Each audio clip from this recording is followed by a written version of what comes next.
If we could stand, we'll start with a Pledge of Allegiance.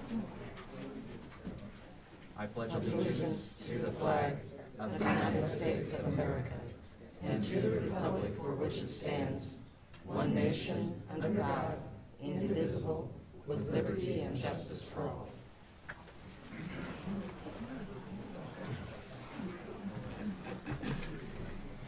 Good morning. Welcome to the September 14, 2015 meeting for the Shawnee County Board of County Commissioners.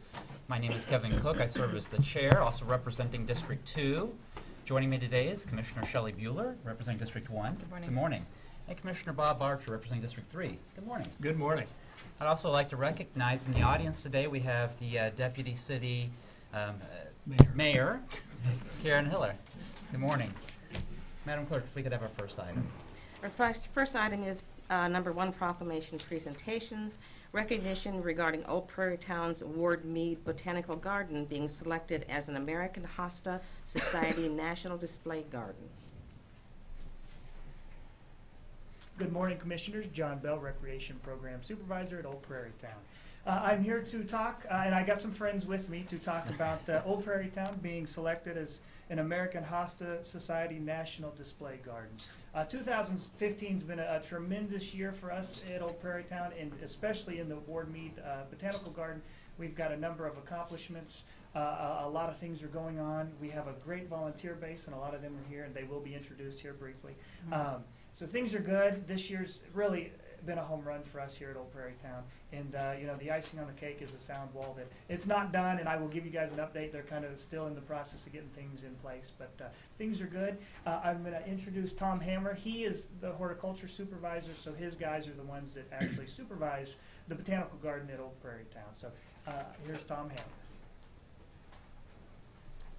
Thank you, John. As John said, my name's Tom. I'm a horticulture supervisor for part of Parks and Recreation, and we've had a lot of great success this year over at the Botanical Gardens, a lot of which is due to our volunteer base and our paid staff as well, and just kind of wanted to run through a couple of things here. Here we go.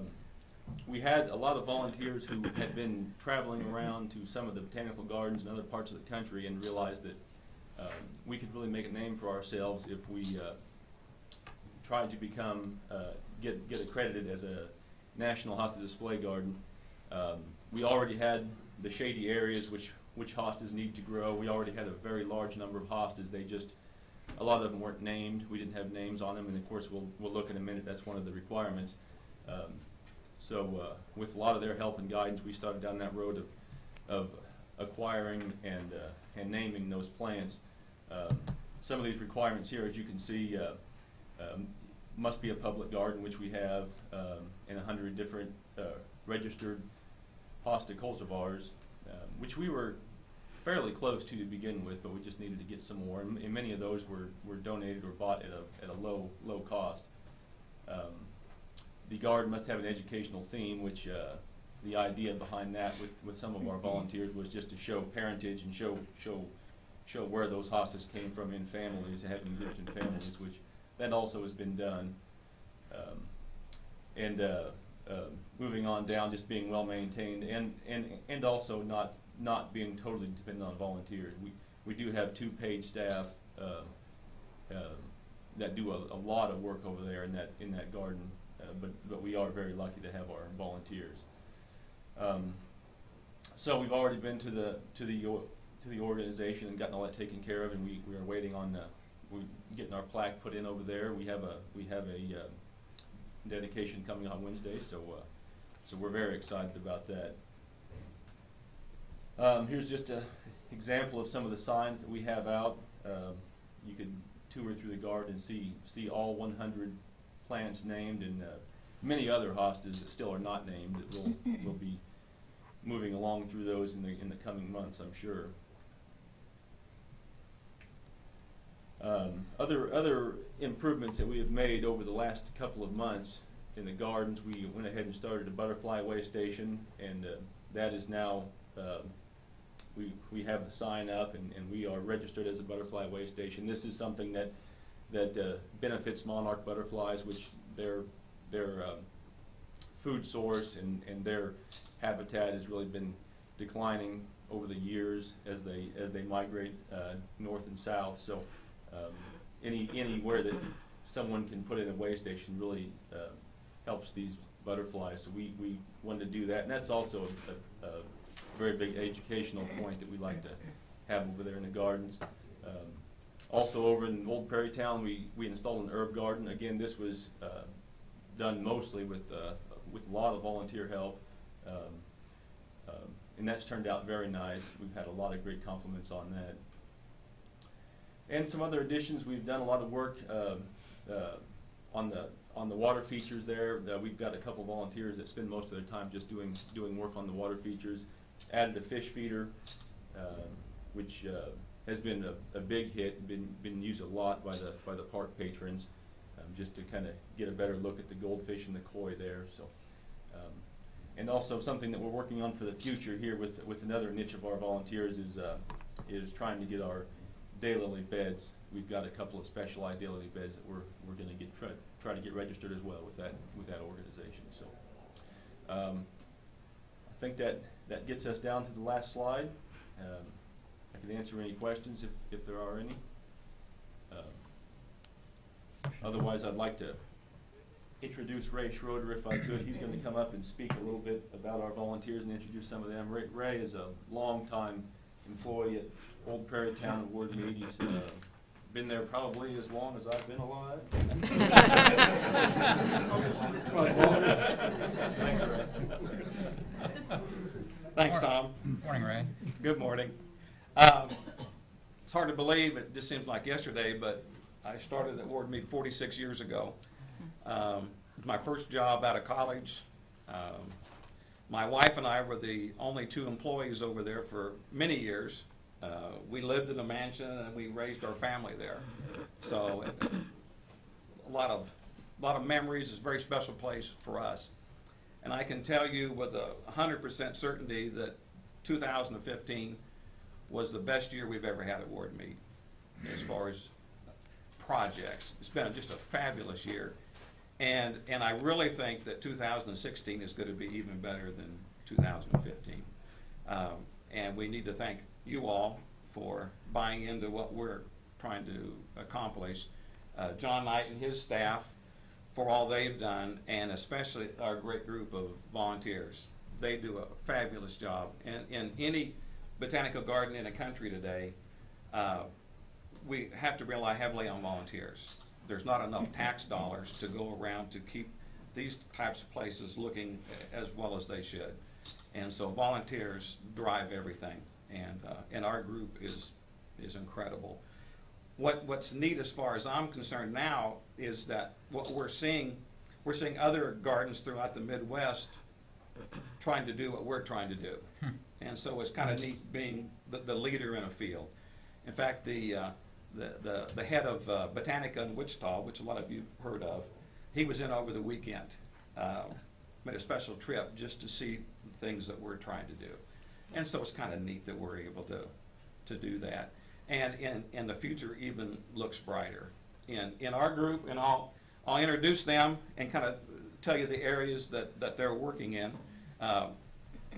A lot of our people are very specialized, and so they're very good in particular areas, and that makes it easier for us.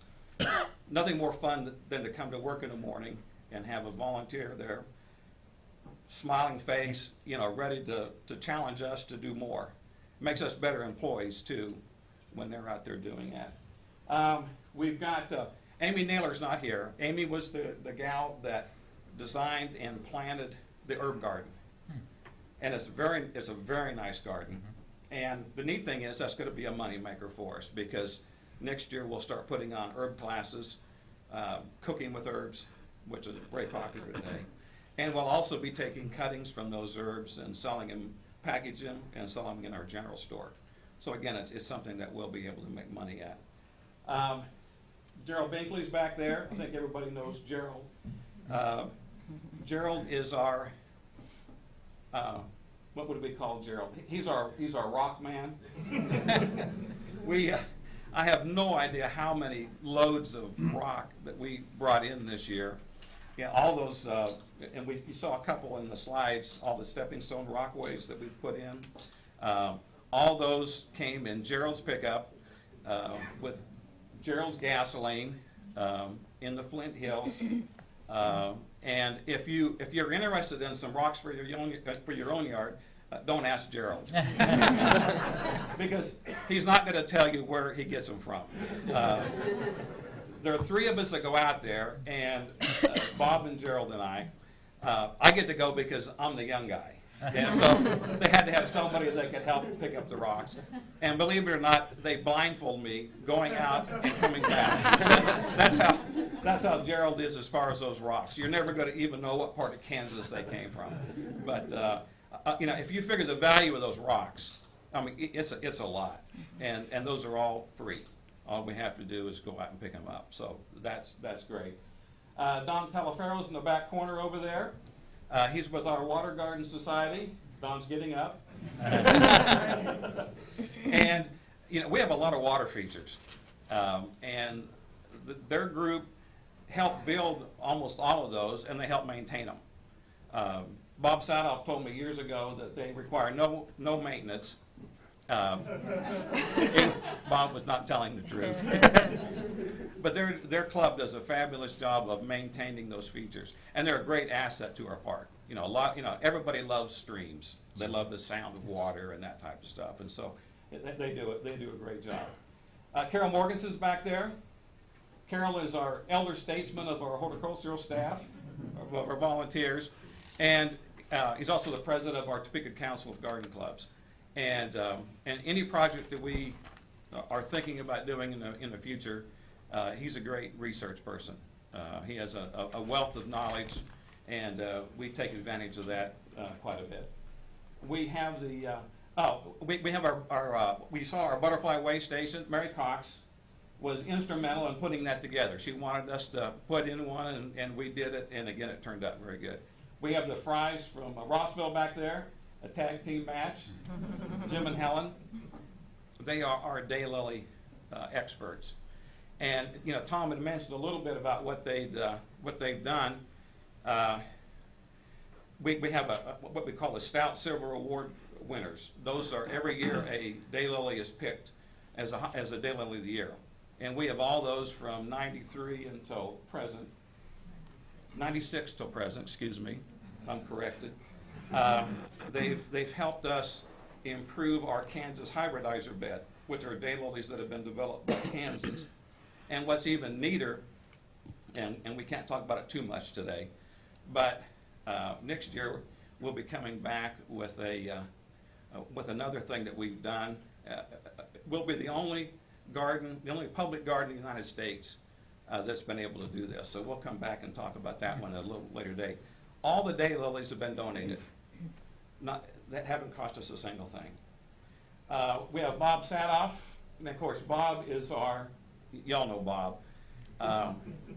Bob is not only my hunting and fishing friend, but I don't think there's anywhere that Bob doesn't volunteer, whether it's with Ducks Unlimited or at our place or in a soup kitchen or his own yard. We found out his secret. He never sleeps. And so that's how he's able to work 24 hours a day. Just a little bit more on the award that our dedication for Wednesday. There are only 25 gardens in the United States that are hosta display gardens. We're number 25. And so when you think about this entire country and all of North America, when you throw Canada in there, there are 25. We're one of those 25. And that's a really neat feather in the cap of Shawnee County Parks and Rec to have that. And what benefits us also, people that come here for that reason, and there'll be thousands just for the hostas. They'll also go to Ensley Gardens, they'll go to Gage Park. And so what helps one helps everybody else. And so that's really, really neat. This is a big distinction that we have. And that's the reason that Botanica was up here over the weekend. They've heard what we're doing, and they're thinking of trying to do the same thing. On top of that, Bob has just located another 100 varieties of hosta that are named that we'll be able to go get in the next few weeks. Free, again, all donated. And so again, it's neat seeing what we're able to accomplish and seeing the public buying into what we're trying to do.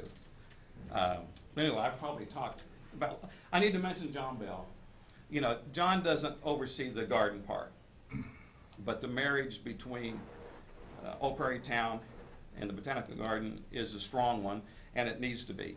Our staffs work very well together, and John does a fabulous job leading the whole operation. And so again, without John's help, we wouldn't be where we are today. It's been a great year. Next year will be a better year. Our volunteers are great, and as soon as we leave here, we're going back and doing more cleanup work. We had 6 inches of rain the other night, and we had some washing issues in the garden. But anyway, that's all I've got. Anything else? Wednesday. Oh, why don't you? Yeah, and just a reminder, Wednesday, this coming Wednesday at 1 o'clock, we will be having a celebration in the garden in honor of this. So you're more than welcome to attend and say a few words if you'd like. Thank you, John. What other big activities do you have coming up? Apple Festival. Thank It's you. right around the corner. October 4th, so Okay. from 10 to 5. So, and I will probably be here to talk briefly a little bit about that once we get a little closer. But it's coming up soon. So yeah, Okay. October 4th will be Apple Festival. Great. So. Okay. Thanks. Thank you very much, Thanks. John. And then, John, you also had a eventful Saturday. I did. I got to ride in the KU balloon in Huff and Puff. So And you went up and came down safely. yeah, everything was okay. It was a wonderful experience. Very good. Thank you very much. And thank you all for coming to visit with us today. It is a very, very good marriage between the historic old town and the botanical gardens. Those two really do complement each other and draw people in for both of them. And it really wouldn't work without the volunteer base that keeps both of those operations going. And it just shows that partnership between the two, and also that shows the volunteer, your dedication to improving our community and the gardens, and really educational part as well. So, commissioners, other thoughts? Thank you. Yeah, I'll just say that, you know, Old Prairie Town is a magnificent asset to our community. And this tribute is just well-deserved. Congratulations, and my thanks to the volunteers that make everything work in our community. So, thank you. And then I look forward to joining you on Wednesday for the dedication of the award. So, very good.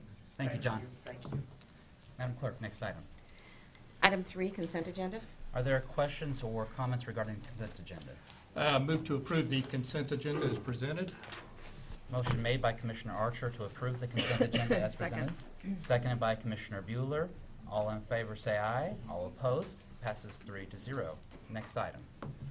Item 4, new business A, County Clerk number 1, consider all voucher payments. The vouchers are totaling $1,130,516.53. Of the 17 pages total, 7 pages are for juror pay. But we have payroll adding up to $481,105.28. Health insurance administration, $228,463.10. And then public works reflecting the asphalt projects that have been taking place recently, $173,531.66. And I have no questions. Move approval. Motion for approval by Commissioner Bueller. Second. Seconded by Commissioner Archer. All in favor say aye. All opposed? Passes 3-0. Next item. Item A2, consider correction orders. I'll make a motion to approve the correction orders. Second. Motion made by Commissioner Cook, seconded by Commissioner Bueller. All in favor say aye. All opposed? Passes 3-0. Next item. Item B, bond council number 1, public hearing and consider approval of resolution number 2015-75, levying and assessing special assessments on certain lots, parcels, and tracts of land liable for such special assessments to pay the costs of certain street improvements in the Timber Ridge subdivision, Shawnee County, Kansas Street Benefit District, Phase 3. Good morning, Bob Perry. Since we haven't had an assessment hearing for a couple of years, I thought we'd kind of go through a quick description of what the procedures are so that if there are questions, there's a context in which how we got here. Back in February of 2014, you passed a resolution at the request of the developers to create the street benefit districting part of the request was to authorize the construction of public streets. The streets were coordinated, the construction of the streets were coordinated with the construction of the sewers. The developers paid for the sewers. The developer asked the street costs be assessed against the lots and blocks that were benefited. And then once assessed to be paid with bond, the county's gonna get repaid with bond proceeds and then retire the bonds over a 20-year period. So each assessment will be paid on an annual basis. Total assessments actually will be paid on an annual basis on 20 equal installments. They will accrue interest at whatever rates are when we sell the bonds, hopefully in the next 2 weeks. There was a publication done on August 31st, giving the landowners notice of the hearing today, and a mailing went out of Sydney's office on August the 28th to the same landowners, setting forth the actual assessments to be levied against each lot, as well as a breakdown of the cost represented by those assessments. At this time, I would open the public hearing regarding levying and assessing special assessments on certain lots within the Timber Ridge subdivision. Is there, commissioners, questions regarding the levying or assessment? Is there any public comment or public questions regarding the assessments?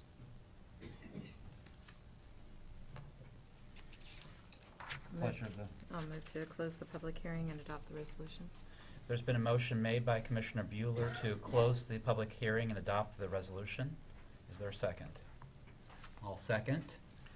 Commissioner Archer. I just wanted to say, I'm going to abstain. I have good friends who have parcels in Timber Ridge subdivision, and it's probably not a big conflict of interest, but just for perception sake, I'm going to abstain from this vote. Okay. So all in favor would say aye. All opposed. That passes 2 to 0 with Commissioner Archer abstaining. Thank you. Next item. Item B2, excuse me, consider approval of Resolution 2015-76, authorizing the county, Emeritus Investments Corp. As underwriter, and Robert J. Perry Esquire to effectuate the issuance of county's debt obligations, the proceeds from which may be used to reduce interest costs on outstanding county general obligation bonds or its certificates of participation. You all passed County Home Rule Resolution 2015-6 last week, which authorizes the use of general obligation bond proceeds to refinance existing leases, which are part of our COP issues. We've had some preliminary numbers done by Emeritus, and basically we could refinance a 2007 B lease and a 2010 lease and reduce our interest cost approximately $30,000+ each year for the next 7 payments. They mature in 2022. This would allow us to do that. We hope to roll that issue in with the bond proceeds that we're going to use to build the streets, so that we have new money and refunding pieces done together, effectuate the interest cost reduction as well as save cost of issuance. Any questions regarding this resolution? Move to approve the resolution. Second. Motion made by Commissioner Archer to approve the resolution, seconded by Commissioner Bueller. All in favor say aye. All opposed? Passes 3 to 0. Thank you. Next item. Item C, Public Works Solid Waste. Number 1, consider approval of change order number 1, final to contract number C108-2015 with Claver Construction, Inc., reflecting a decrease in the amount of $5,934.81 for the Southwest 77th Street Bridge over Middle Creek Wakarusa project. Good morning, Commissioners. Tom Blank with Public Works and Solid Waste. This project is located on near 77th and Docking Road. The original construction contract amount was $307,187.90. After the project has been completed and final quantities tabulated, it resulted in a decrease in the construction amount of $5,934.81. The project turned out well in our opinion, so we recommend approval of this change order. If there's any questions, I'd be happy to try to answer them. Questions regarding this request? I have none. Move approval. Second. There's been a motion by Commissioner Bueller and seconded by Commissioner Archer to approve the final. I might just note that if you were to look at the financial impact, you had an approved budget of $609,300 with a final project cost of $401,541. We got extremely extremely good construction bids. Claver is a very good contractor who has found a niche in this type of construction, and we are always thrilled when they bid because they make things extremely competitive. But so yeah, we saw extremely good bids. Okay, I'm just kind of noting that for the record. So, Very good. motion made and seconded. All in favor, say aye. All opposed, passes 3-0. Thank you. Thank you. Next item. Item D, Parks and Recreation. Number 1, consider authorization and execution of contract C 353-2015 with the Greater Topeka Rowing Development for the 2015 Lake Shawnee Fall Classic Rowing Event, October 24th, 2015, with a fee of $150 to be paid to the Shawnee County Parks and Recreation Foundation. Good morning, Commissioners. Randy Luby, Parks and Recreation. Before you today is an operational service partnership with the Greater Topeka Rowing Development, a contract that we put together for their fall regatta that they have coming up in October. It's the typical partnership agreement that we use for most of our special events. I'll be glad to answer any questions you may have. Any questions regarding this event? I'll make a motion to approve the request. Second. Motion made by Commissioner Cook, seconded by Commissioner Archer. All in favor say aye. All opposed, passes 3-0. Thank you. Thank you. Next item.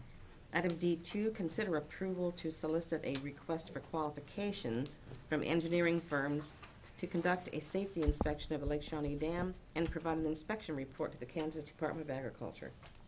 Good morning, Commissioners. Terry Burles, Parks and Recreation. We are asking for your approval to solicit requests for qualifications from engineering firms to perform a dam safety inspection report on the Lake Shawnee Dam. Lake Shawnee Dam is a Class C high hazard dam and is required to have an inspection every 3 years by a licensed engineer. And our time, we did one in 2012, and we are up for one to be done in 2015-16. I think the estimated cost of the project or the work will be somewhere in the $5,000 to $6,000 range. And we'll come back to you later on with that. Happy to answer any questions you might have. Any questions regarding this? Move to approve the RFQ. Second. Motion made by Commissioner Archer, seconded by Commissioner Bueller. All in favor say aye. All opposed, passes 3-0. Thank you very much. Next item. Item D3, consider approval of request to fill 2 recreation supervisor positions at an annual salary including benefits of $53,528 and 1 recreation program supervisor at an annual salary including benefits of $49,145.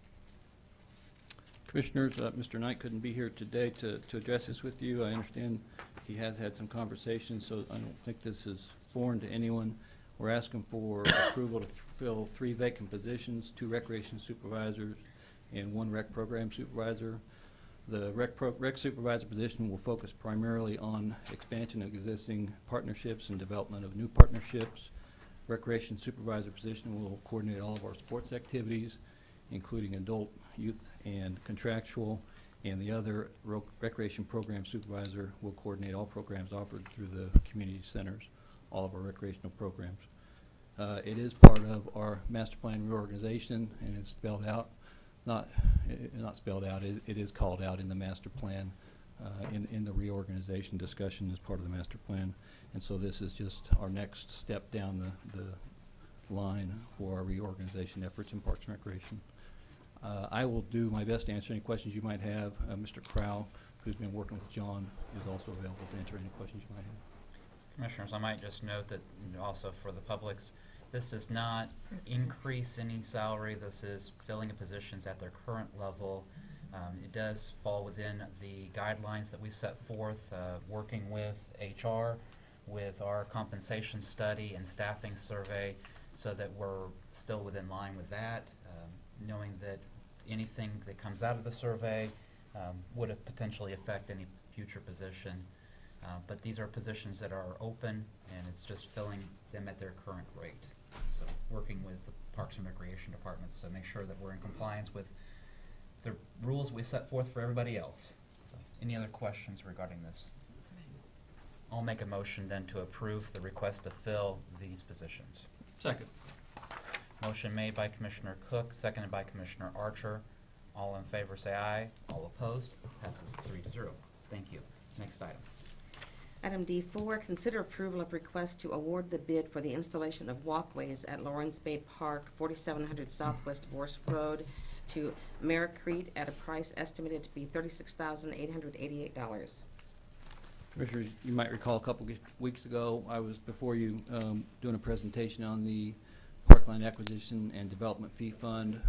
At that same time, at that same meeting, you approved the use of that fund for work at Lawrence Bay Park, and you requested us to solicit bids. We did that. We got 3 responsive bidders. The low responsive bidder was Americrete at $5.80 a square foot. We're looking at doing 6,360 square feet, more or less, at Lawrence Bay Park at a total cost of $36,888. And the balance in that district of the Parkland Acquisition and Development Fee Fund is $81,395. So we're asking to spend in the neighborhood of $36,888 out of that fund. Terry, can you just remind us again that these are not general fund dollars, these are not tax dollars that are paying for these improvements? Correct. These are proceeds that are raised through building permits that are applied for and given at the time of construction of a home in a given district. So new homes in District 6 of the Parkland Acquisition and Development Fee would have paid for the project through their building permit fees. And one of the regulations of that fund is that the money is then spent back in that district in parks or development of new parks in that district. So these are funds that are set aside completely from general or operating funds. So again, the funds can only be used in District 6, of which Lawrence Bay would fit within those regulations. Correct. Okay. I Commissioner just Bueller? might point out, it's District 6, it's the Parkland Acquisition Districts, not council Correct. districts or commission districts. Okay. Correct. Just add a little bit more confusion as to what a district Exactly. is. Yeah, why not? Move approval. Second. Motion made by Commissioner Bueller for approval, seconded by Commissioner Archer. All in favor say aye. All opposed? Passes 3-0. Thank you, Thank you. Commissioner. Next item. Item 5, Administrative Communications.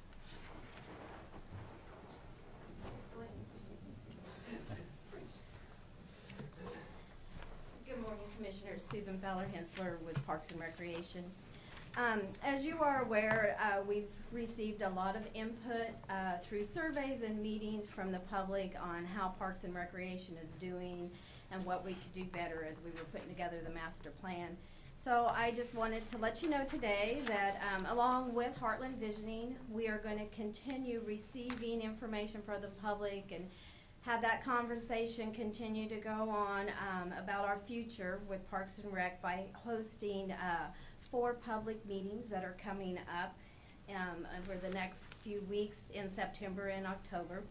And I wanted to give you those dates today, invite you to be at any of the meetings that you'd like to be at, and just wanted to make you aware that we were having those. All right, great.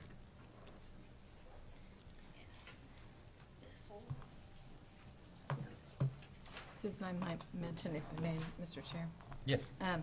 At our meeting on Friday morning, Susan talked about these dates, but then we also, in our committee, discussed the possibility of partnering with Extension, with Cindy Evans, and the Pride communities in the county, and hosting a meeting for those communities, which are Dover, Rossville, Silver Lake, and we'll include Auburn in there because I know they're interested excuse me, in becoming a Pride community.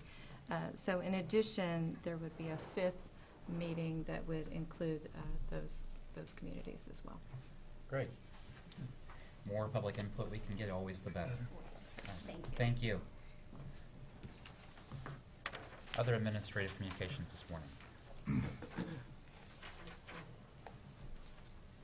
Morning, Commissioners. Kevin Flores, Shawnee County Emergency Management and Hazmat Planner. and our continued efforts to spread the word on Preparedness Month. I'm here today to speak to you about wildfire preparedness. Just a little bit of background to start with. Last year, 2014, Shawnee County, we had roughly 500 reported wildfires, burned roughly 5,000 acres. We lost one structure, occupied residence, and had 4 others damaged, and had numerous outbuildings damaged. So wildfire, most folks think of it as a forestry issue. No, Kansas is pretty well known for wildland fires as well. All right, in Shawnee County, the Kansas Forest Service came in 2010 and actually did a study of our county. We've identified 3 high-risk areas in the county that are prone to what's called the wildland-urban interface, where housing is built very close to grasslands and, or in our case, red cedars. That's our forest. So those areas that we've targeted, we've notified the local fire departments of that study. We shared that information with them. They're working in their areas to try and mitigate that. But as far as other issues, the homeowner himself or themselves need to take a few steps to be prepared to prevent this. That's probably the biggest thing we can do. The fire departments can't do all the work themselves as far as mitigation of it. So what we're asking to do is create what's called a defensible space. And you see in a brochure that I handed you on your desks, it talks about defensible space. In Kansas, our fuels are typically grasses. They'll lay out and have a flame length of 25 to 30 feet in a wind. So you need to have at least that as a minimum space, clear area around your home, if possible, in a wildfire. As we saw last year in Silver Lake area, 25-foot flame length rolls pretty quick in a 30-mile-an-hour wind. Basically, they recommend 30 to 100-foot space is the best, keeping debris away from the home. Try not to stack your firewood next to the home. That's another source. You get a ground cover fire going, it'll get into that firewood and get your house on fire. Keep the gutters cleaned out if possible. Don't dump ashes, obviously, near the house, near the deck. I had a few cases of that. And the key thing is have working smoke detectors in the home. Make sure that that's available. Another piece that needs to be thought about is family preparedness. Last year we saw some cases where we had to actually evacuate neighborhoods. The families need to have a communications plan. It could be gathering space, a gathering place, making sure that they have an area to go meet, making sure they have good cell phone numbers for everybody, make sure that they have an alternate place that they can go meet at. Last thing we'd like to ask is in preparedness for this is that the homeowners remember when they're building, you got to have access for a fire truck. We ran into a few instances where property owners build access to the property. It's great for their car or their pickup, but it doesn't always get a fire truck up. But they have smaller bridges, possibly narrow openings, so making sure that that access is available as well. If not, get with their local fire department. And then the last thing I want to remind you of is in Shawnee County they do require burning permits. So if you're going to conduct any open burning, make sure you contact your local fire department and get that burning permit in place prior to the day of the burn. Thank you. Any questions? Any questions, Commissioner Bueller? Well, as Director Nichols pointed out to me this morning, on Thursday, Scott gave us a refresher on flooding. Yeah, and we're not going to have less anything than this 12 hours we had a downpour. So let's hope this isn't Yes. a reoccurring theme. We have fire. The plus thing is typically it's March and April for these, so hopefully not. Okay. All right. Good deal. Thank you.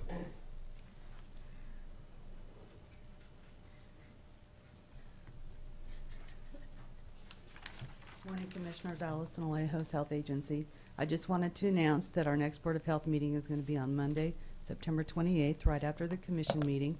And we would invite anybody that's interested in the work we're doing at the Health Department to please come and attend with us. We're very welcome to have their input and feedback. Thank you.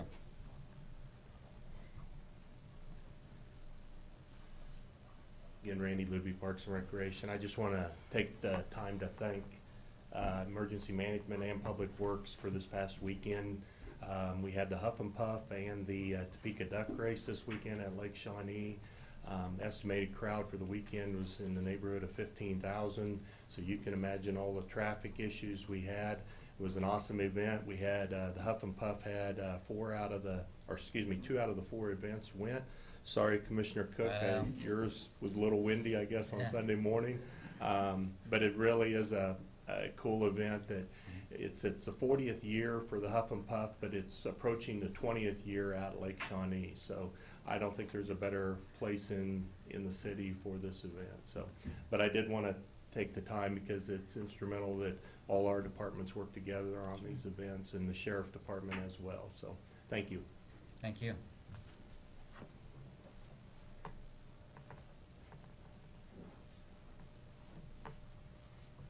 Good morning, Commissioners. Mitch List, Kansas Expo Center. We are proud to announce that Jeff Dunham will be returning to the Expo Center on December 4th. We're actually one of only 4 Midwest states on this tour and the only Kansas state as well. All tickets are priced at $47.50 for this show. And you are the first to know, as we announced to the general public here in about 20 minutes. Go on sale this Friday, and looking forward to this weekend. We have Roadrunners hockey on Friday and Sunday, and on Saturday we welcome 2-time Grammy Award winner Lecrae for his concert here. There's also a few tickets available at under $10 left still, so look forward to seeing you out here. All right, thank you. Any other administrative communications this morning? Commissioner Archer. Just one important question for the chair. How was the hot air balloon ride?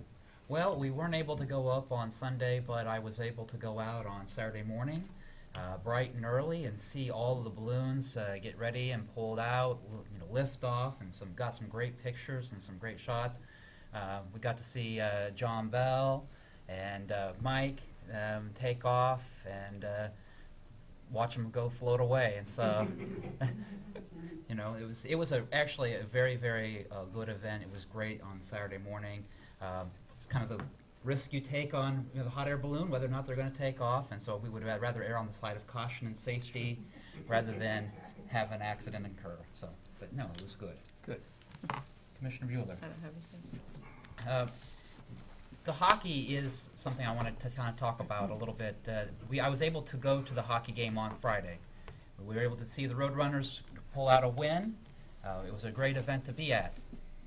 The thing that was missing, people. The county commission fought long and hard to save hockey for Shawnee County. The Expo Center fulfilled its part by making sure the event space was ready and open. Now we need the people.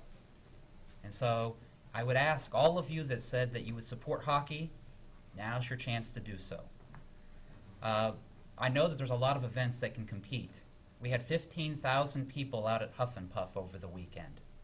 You also had charitable events with the organizations, Friday night football, college games, family events, and great weather.